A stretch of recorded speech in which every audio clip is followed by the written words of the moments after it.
नमस्कार दोस्तों, पिछले वीडियोस में हमने यूनिफॉर्म सर्कुलर मोशन पढ़ा था। चलिए आज उसके आगे हम चलते हैं। आज का टॉपिक है हमारा relation between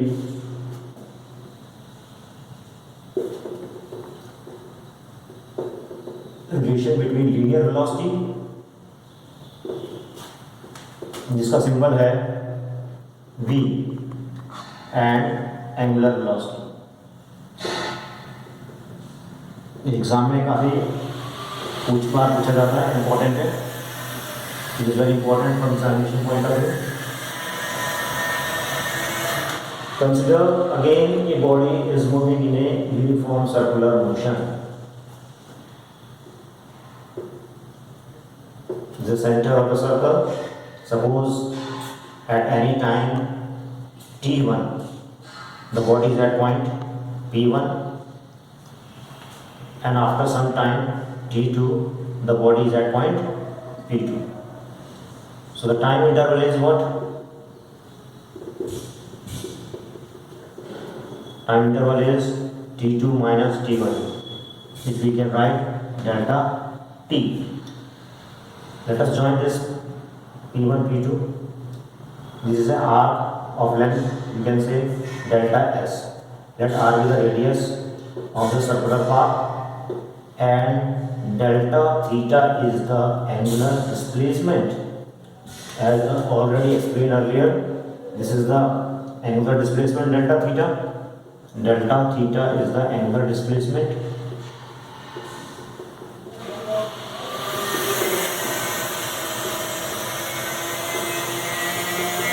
Time interval is delta t, and if an object covers the circular motion from point p1 to p2, then arc length p1 p2 is equal to delta s. Arc length, इसकी arc की length कितनी है? Delta. Arc length, ये arc length और ये straight line जो dotted से जोड़ी है, ये नियरली इक्वल है. We can assume that they are equal in length. Now we know that the formula, we know the relation between angle, arc and radius. Angle is equal to arc upon radius.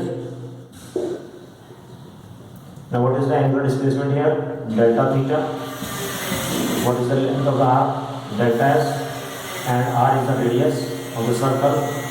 Then now if we divide it by delta t, divide both sides by delta t, what do we get? We get delta theta upon delta t is equal to 1 upon r delta s upon delta t. Let us suppose that this time interval is very small, means p1 and p2 are very closer. they बहुत नजदीक है. p1 and p2 are closer to each other.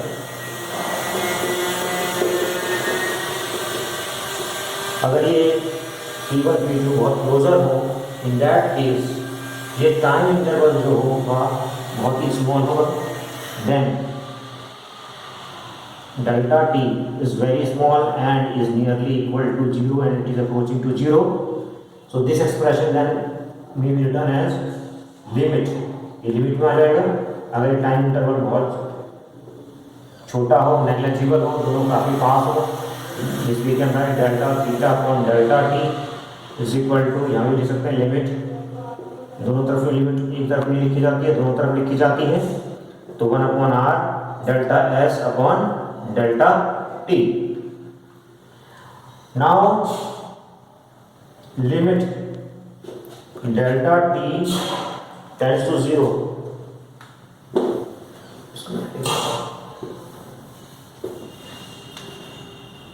Limit delta t tends to 0, delta theta upon delta t. by definition ये आपने पढ़ा था 11th में, और 11th की शुरुआत में कि ये delta theta upon delta T हो जाता है D theta upon D T.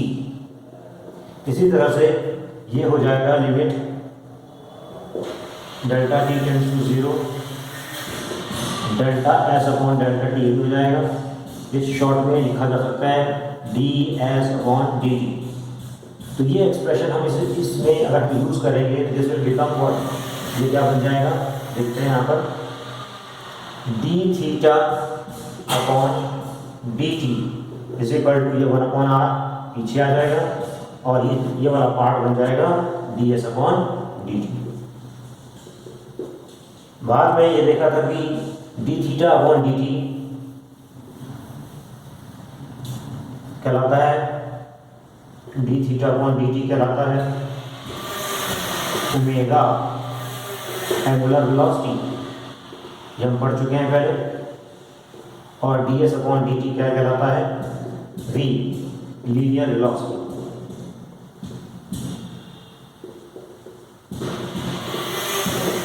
तो ये चीज़ अगर हम यहाँ रखते हैं तो D theta upon D T को लिख सकते हैं omega is equal to 1/r और D S upon D T जगह वी। सो क्रॉस मल्टीप्लाई अगर हम कर लेते हैं तो we get what, V is equal to relation मिल जाता है, V is equal to r omega. So this is the relation between linear velocity and angular velocity. So we can write like this as linear velocity, इसको हम लिख सकते हैं linear velocity is equal to radius, radial distance into omega. Omega is what? Angular velocity. So linear velocity is product of radial distance and angular velocity. इसको analyse करते हैं एक बार।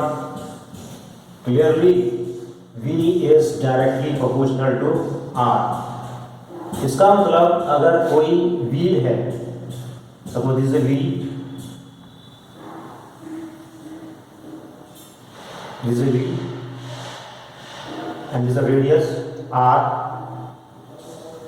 तो इसके हर पार्टिकल जितने भी होंगे, जिस पार्टिकल का ये टायर बना होगा, तो उस पार्टिकल की वेलोसिटी ज़्यादा होगी जिसका रेडियस ज़्यादा होगा। सपोज एक पार्टिकल यहाँ पर है और एक पार्टिकल यहाँ पर है, इसका रेडियस ज़्यादा दूर पड़ रहा है, तो इसकी वेलोसिटी ज़्यादा होगी और इसकी वेलोसिटी कम होगी। इसका मतलब linear velocity of the particles depends on the radius, this radial distance from the center of the circular path. And what we can say about the angular velocity? However, angular velocity of all the particles remains same. Angular velocity जो है हर particle की same रहेगी. Angular velocity of all particles remains same and constant रहेगी. Of all particles remain same.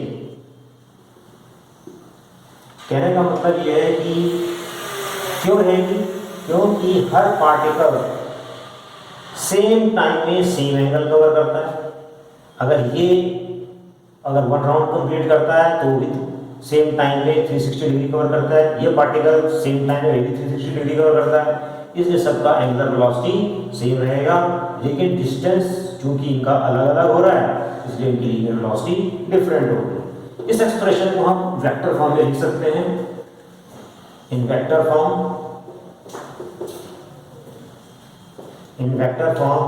This can be written as v vector is equal to omega vector cross r vector.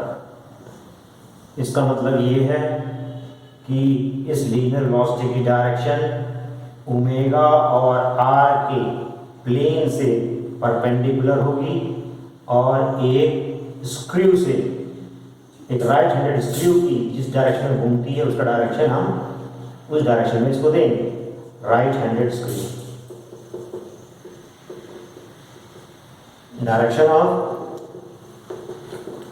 direction of v is perpendicular to the plane containing y omega vector and r vector and is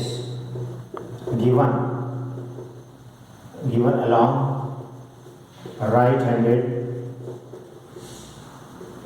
screw and is given along right handed screw। तो ये था relation between linear velocity and angular velocity. अब इसके आगे next topic करते हैं centripetal acceleration.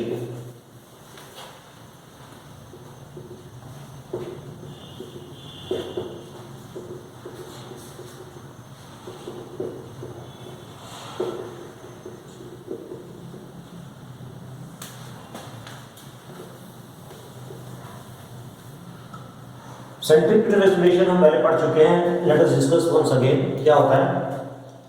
Suppose again a body is moving in a circular path, एक circular path में मूव कर रही है body, is a point O. Suppose again the body is at point P1 and after some time the body reaches at point P2. Let delta theta be the angular displacement. Angular displacement.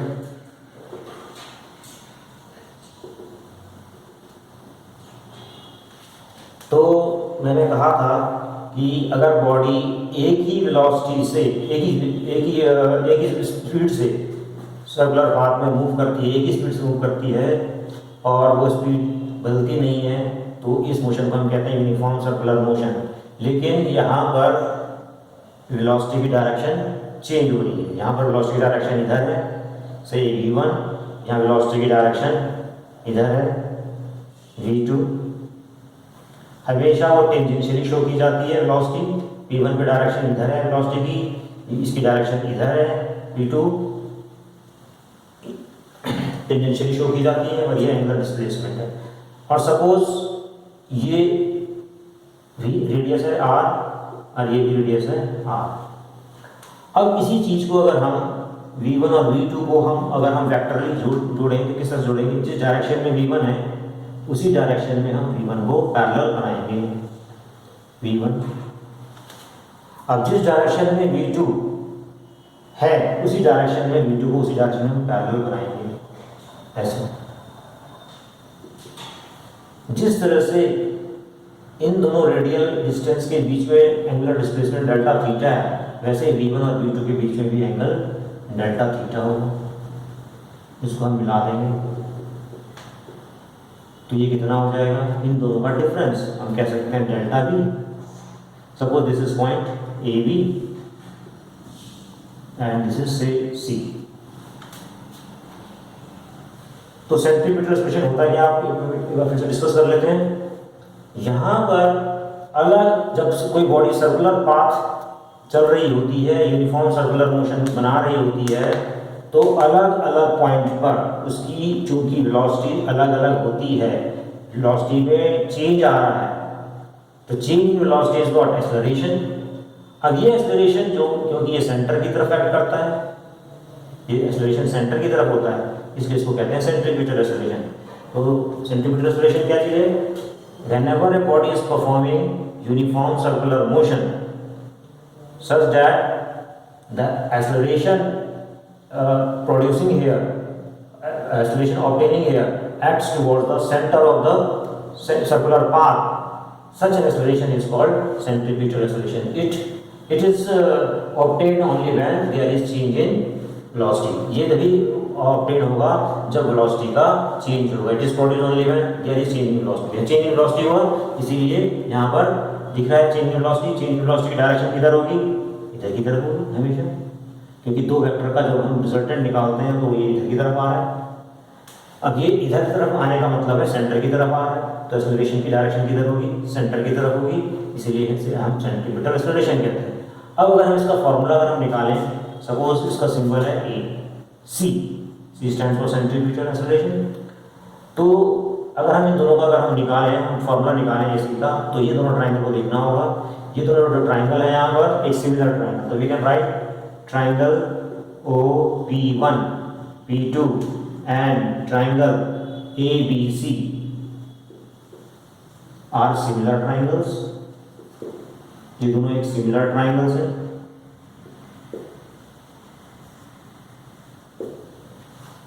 अगर similar triangles हैं तो similar triangle की property लगाएंगे। किस तरह से लगाएंगे? यहाँ पर इस ट्राइंगल को देखें और इस ट्राइंगल को देखें तो ये साइड इससे प्रोपोर्शनल होगी, क्योंकि इसके सामने एंगल ये है, इसके सामने ये एंगल है, तो P1 P2 upon this side is proportional to AB is equal to, और ये प्रोपोर्शनल होगा इससे। सपोज दिस इज V1, ये V1 था और ये V2 था, तो ये प्रोपोर्शनल होगा इससे, यानी OP1 is proportional to BC लिख लीजिए या AC लिख लीजिए, कोई भी लिख सकते हैं आप, BC भी ले सकते हैं, AC भी ले सकते हैं। वो इसलिए क्योंकि दोनों का मैग्नीट्यूड सेम है, दोनों की स्पीड सेम है, यानी मैग्नीट्यूड ऑफ V1 उतना ही है जितना मैग्नीट्यूड ऑफ V2। कितना है? V। इसीलिए अब P1 P2 की जो वैल्यू होगी कितनी होगी आप देख सकते हैं। हमने बताया था लास्ट टाइम ये आर्क लेंथ के इक्वल होती है, तो we can write here delta S। तो P1 P2 की वैल्यू कितनी हो जाएगी? डेल्टा S अपॉन, अब AB की वैल्यू कितनी होगी? Delta B is equal to what is OP1? OP1 is R radial distance, and AC is what? AC। This is AC। दोनों की वैल्यू सेम है, V2 V नहीं है, V तो स्पीड तो दोनों सेम है, स्पीड तो सेम ही होगी ना, V के इक्वल होगी, वी कैन राइट V। इसमें नाउ यहाँ से डेल्टा V निकाल लेंगे क्रॉस मल्टीप्लाई करके, delta V into R is equal to delta S into V। अगर हम डेल्टा V निकालेंगे तो ये R नीचे आ जाएगा, तो this will become delta S V into delta S upon R। Equation number से 1। अब इस इक्वेशन को फिर से हम डेल्टा T से डिवाइड कर देंगे, dividing both sides by delta T। अगर हम इस इक्वेशन को डिवाइड करेंगे डेल्टा T से तो what we get? Let us see. This will become delta V upon delta T। हमें पता होना चाहिए डेल्टा T क्या है। Delta T is the time interval between T1 and T2। यहाँ पे टाइम T1 था, T1 किस टाइम पे यहाँ पे था, T2 टाइम पर यहाँ आ गया, तो टाइम इंटरवल डेल्टा T हो गया इन दोनों के बीच में। उसी टाइम इंटरवल से हम डिवाइड कर रहे हैं डेल्टा T से। Delta V upon delta T is equal to V upon R into delta S upon delta T। अब जैसे पहले किया था हमने last derivation, in the same manner हमें क्या करना होगा? Let us assume that this time interval is very small, again as P1 and P2 lies very close, बहुत नज़दीक हैं, very close to each other, then delta T is approaches to 0। अगर ये बहुत पास हो तो समझ लीजिए टाइम इंटरवल तो होगा नहीं, 0 के आसपास होगा।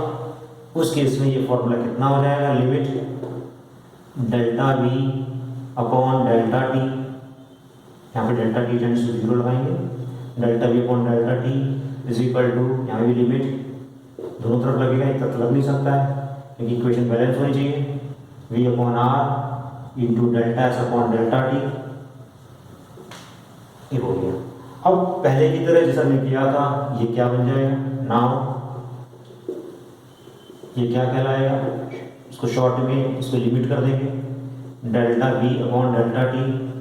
जब ऐसी इक्वेशन होती है तो हम इसको शॉर्ट में क्या लिख देते हैं? डेल्टा को हटा के dV कर देते हैं, dV अपॉन dt। इसी तरह से यहाँ पर V अपॉन R को कांस्टेंट मान लें तो यहाँ पर limit delta T tends to 0 को हम क्या लिख सकते हैं, और साथ में delta S upon delta T है तो इसको भी लिमिट करके हम क्या लिख सकते हैं शॉर्ट में? ds upon dt। तो अब ये एक्सप्रेशन कितना हो जाएगा फिर इसकी जगह हम लिख देंगे dV upon dt is equal to, अब ये V अपॉन R पीछे हो जाएगा, जो बाकी बची चीज़ है उसकी जगह हम लिख देंगे ds अपॉन dt। अब हम ये जानते हैं, नाउ ये भी हम जानते हैं dV upon dt is what? Rate of change of velocity, rate of change in velocity, जिसे हम क्या कहते हैं? एक्सेलरेशन। ये तो सेंट्रीपिटल एक्सेलरेशन है जिसको हमें कैलकुलेट करना है, जिसका सिंबल हम लिख सकते हैं AC। और ds अपॉन dt क्या है? इसी तरह से rate of change in displacement, जिसको हम क्या कहते हैं? डिस्प्लेसमेंट अपॉन टाइम क्या कहते हैं, वेलोसिटी। इसका सिंपल लिख सकते हैं v, लीनियर वेलोसिटी जिसे हम कह सकते हैं। तो ये फॉर्मूला कितना बन जाएगा, dv/dt से क्या लिख देंगे, ac। इसको मैं ऊपर लिख देता हूँ, ये बन जाएगा dv/dt की जगह ac is equal to v/r है यहाँ पे इंटू ds/dt की जगह कितना आ जाएगा v। तो हमारा फॉर्मूला आ जाएगा ac is equal to v²/r। This is the expression for centrifugal acceleration which acts toward the centre. अब इसको हम एक फॉर्म में और चेंज कर सकते हैं। इस फॉर्मूले हम जानते हैं, we know that v is equal to r omega। just in the previous derivation we have derived this। अभी हमने previous derivation में derive किया था relation। फिर से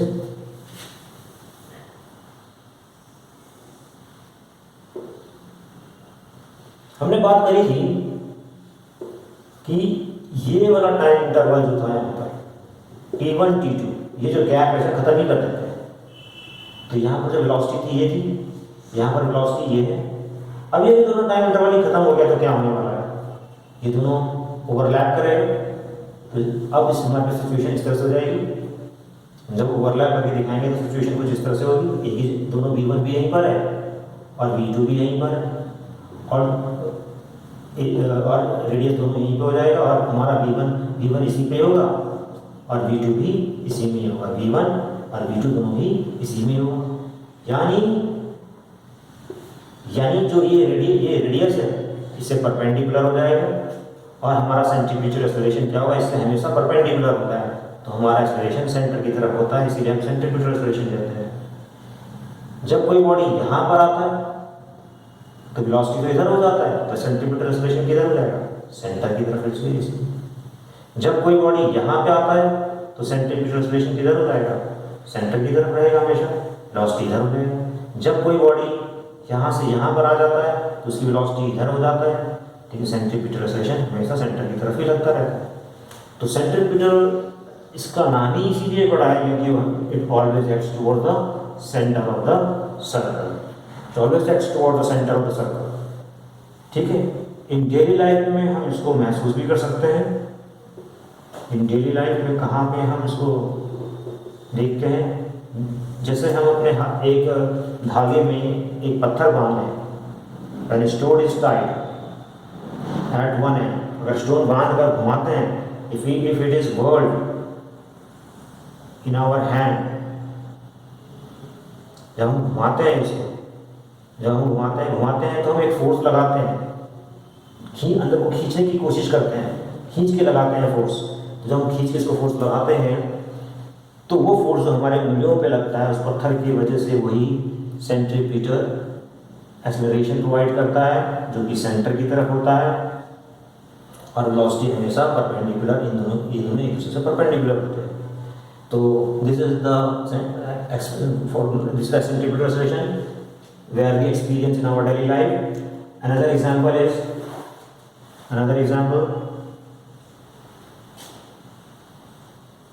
when a vehicle suppose this is a vehicle move in a curved road, it experiences a centripetal force। ये centre की तरफ होता है हमेशा सेंट्रीफ्यूगल एक्सेलरेशन, सेंटर की तरफ होता है क्योंकि इसके पहिए और रोड के बीच में एक सेंट्रीफ्यूगल फोर्स बनता है जिसे हम फ्रिक्शनल फोर्स भी कहते हैं। फ्रिक्शनली फोर्स ही प्रोवाइड करता है सेंट्रीफ्यूगल फोर्स, और वो सेंट्रीफ्यूगल फोर्स क्या प्रोवाइड करता है, एक्सेलरेशन। हमेशा फोर्स क्या प्रोवाइड करता है, एक्सेलरेशन, क्योंकि न्यूटन सेकंड लॉ से force is directly proportional to acceleration. तो whenever force is produced that produces the acceleration। तो यहाँ पे जो फ्रिक्शनल फोर्स प्रोड्यूस होता है किसके बीच में, टायर और रोड के बीच में, जो कि हमेशा सेंटर की तरफ होता है, गाड़ी को गिरने नहीं देता है, वही सेंट्रीफ्यूगल एक्सेलरेशन होता है। तो this is all about the centrifugal acceleration. आगे फिर हम अगले टॉपिक में इसके आगे बढ़ेंगे। थैंक यू, तब तक के लिए।